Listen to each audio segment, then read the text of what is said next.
Boeing మొన్ననే ఒక పెద్ద ఫెయిల్యూర్, స్టార్ లైనర్ విషయంలో భారీ ఫెయిల్యూర్. చివరికి వాళ్ళు పంపించినటువంటి సునీత విలియమ్స్, బుచ్ విల్మోర్ని ఇద్దరిని కూడా ఎలన్ మాస్క్కి సంబంధించినటువంటి స్పేస్ ఎక్స్ వాళ్ళు తీసుకురావాల్సి వచ్చింది. సేఫ్గా తీసుకొచ్చారు. దాంతో లక్షల కోట్ల విలువైనటువంటి అంతరిక్ష పరిశోధనల ప్రాజెక్టులో అతిపెద్ద మైనస్, లక్షల కోట్ల వ్యవహారం అది బోయింగ్కి.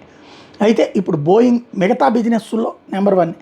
దాన్ని సాటిస్ఫై చేసేందుకోసం అని చెప్పేసి అమెరికా అధ్యక్షుడు ట్రంప్ బోయింగ్కి $20 బిలియన్ విలువైన F-47, ఇప్పటికి F-16, F-35 చూస్తాం, F-47 జెట్ కాంట్రాక్ట్ ఇచ్చుకొచ్చారు.